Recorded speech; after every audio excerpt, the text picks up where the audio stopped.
Belum pernah. Itu baru ketemu sama Tora di situ. After that, setelah film ini ada kan kerjasama? Ada. Kita pernah kerjasama lagi, tapi udah lama sih sekarang nggak kerjasama sama Tora sih. Cuman mungkin udah waktunya kali kerjasama sama Tora lagi.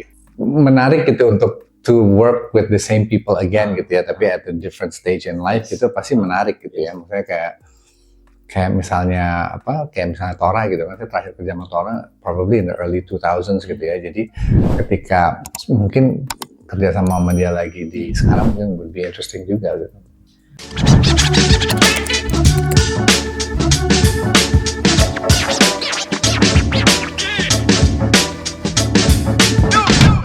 Nggak bisa dibilang maksudnya kita nggak pernah ngeliat ini sebagai pemeran pendukung atau gimana gitu. Cuman I remember ini nggak tahu ya, mungkin mudah-mudahan saya nggak salah. Cuman diskusi sama produsernya waktu itu.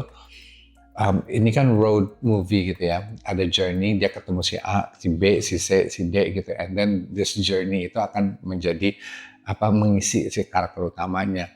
Dan we thought that it would be interesting untuk mengisi ini dengan orang-orang yang quite iconic gitu ya. Kita ada Dian Sastro-Wadoyo, kita ada Oscar Lawalata, ada Butet Kertarajasa, ada Ladia Sheryl gitu. Jadi emang banyak, ada Lembu gitu ya. Jadi emang kita isi dengan karakter-karakter yang seperti itu gitu. So we try to figure out siapa ya kira-kira yang cocok buat karakter ini gitu, dan muncullah nama-nama ini.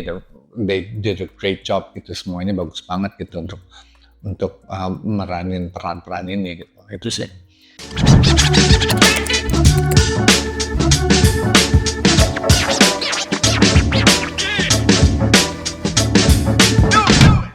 Waktu itu kan saya kerjasama sama DOP-nya Fauzan Rizal ya, Pak O gitu. Jadi kita banyak diskusi look dan tone-nya seperti apa. Tentunya kita punya reference macam-macam waktu itu ya, tapi saya nggak terlalu ingat gitu filmnya reference-nya tuh siapa aja gitu.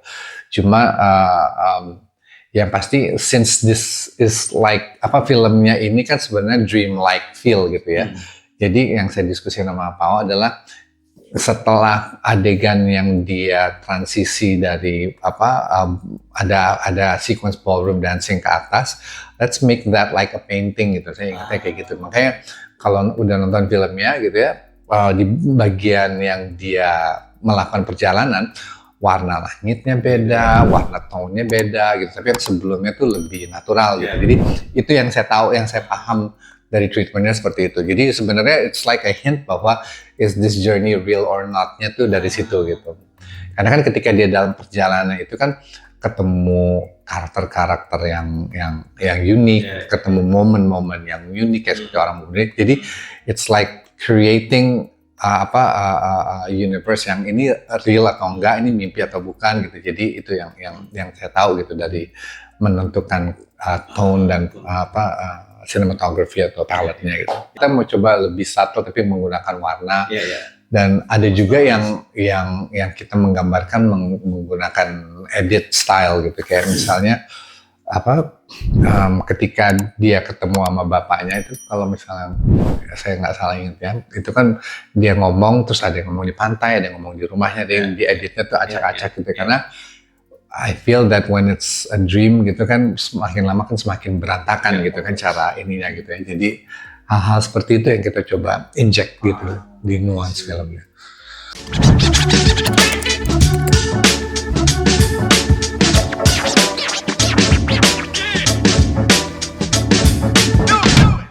Ada ya, tapi like I said, maksudnya banyak sekali gitu yang kita melakukan dengan warna ya, banyak sekali kita dengan simbol dari warna itu banyak sekali.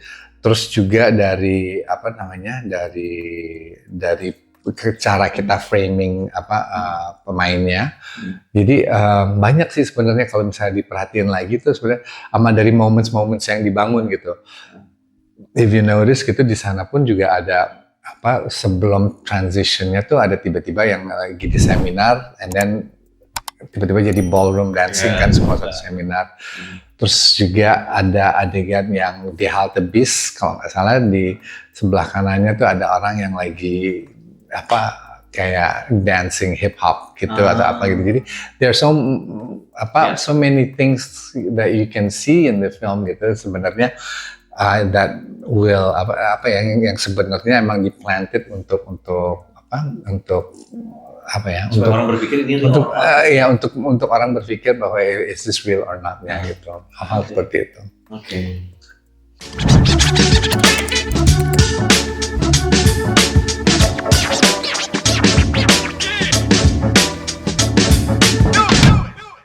Karena bikin film, I think bikin film pertama tuh penting gitu ya. Bikin film pertama it sets your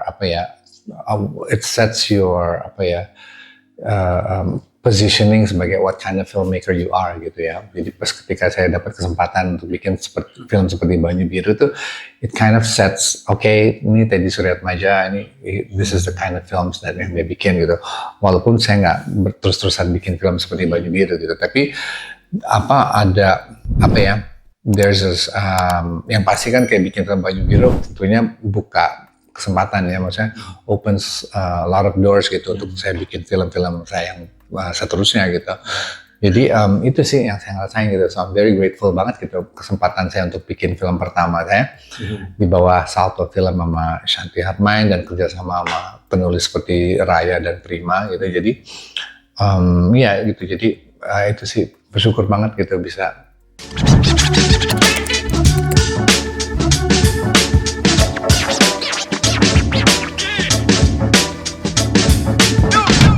Ketika Banyu Biru keluar itu juga banyak sekali film yang film Indonesia juga mulai banyak gitu ya. Cuman I think Banyu Biru stood out karena emang it's the treatment of the film agak beda buat film pada zaman itu. The treatment of the storytelling sama dramanya agak beda buat zaman itu gitu. Jadi itu yang akhirnya itu ini membedakan Banyu Biru dengan film-film yang lain pada waktu itu. Apakah itu film works in the cinema? Belum tentu. Apakah itu works for the audience? Belum tentu juga gitu. Tapi I felt that film itu was the best that I can do as a first time filmmaker gitu ya, dan I'm happy with the result gitu, hasil filmnya seperti itu. Jadi ya itu sih kalau menurut saya sih. Jadi emang perjalanan seorang filmmaker kan gitu kan, it's defined by the first film and then the film berikutnya. Tapi film Banyu Biru itu menurut saya it kind of define what kind of filmmaker I want to be gitu. Itu sih.